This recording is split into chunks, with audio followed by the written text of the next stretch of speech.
Vanessa, I want to know your most uncomfortable experience. How do you get through that? Yeah.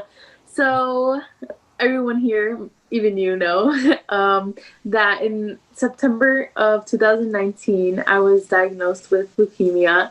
So that was the hardest thing for me because I was 20 years old. I was experiencing like headaches the week before and some bruising, and that was honestly the only reason that I went to the hospital. But for me, like that never crossed my mind. It was just like it just wasn't something that crossed my mind. So my mom was actually the one that like forced me to go to the ER. And once I got there, like after a long time, they kind of put me in a room, and that's when I started to realize that maybe this was something a little bit more serious. And the doctor just kind of flat out said it like, "Oh, we think like you have leukemia," and that was just like I don't know, like on a Monday, like I was like, I don't know, well, not even that, just the whole cancer. Like I was like, what? So I don't know, like I was 20, and like to be told that there's a possibility of like me dying, like uncertainty of this like future, that was just something that was really hard. And on top of that, like I was a student, so I had like so much going on.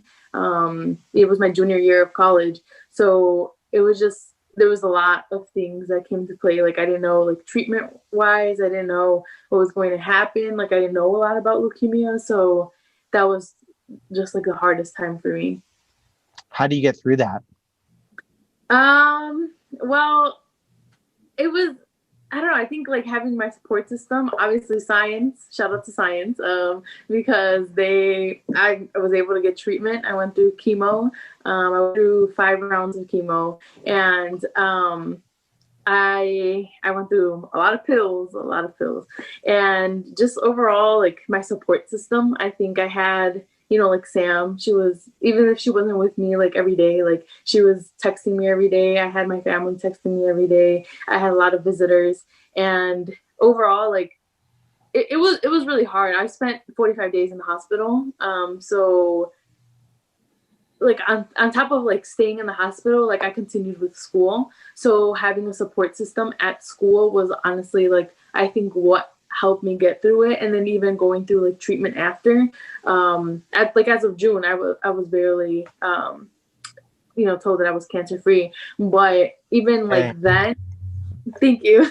Even then, like just because I wasn't, you know, just because I wasn't in the hospital, like I was still going through treatment, but not a lot of people saw that. And then I didn't lose my hair, so a lot of people kind of assumed that like I was okay. They didn't really see like the effects that it had, and it was like really hard because when it's something that's like on the inside and like not a lot of people can see, you don't really know like how much it affects the person and also how much the person is willing to share. So for me, I've always really been like open about my experience, but there have been like a couple times where people are like, oh, well, like you look good, like you're like fine, right? And like I was like starting treatment, or I was on my next round of chemo, and like they don't know about the side effects, like they can't see them. So yeah. I think like obviously having like my support system was just like the biggest thing for me that allowed me to get through it.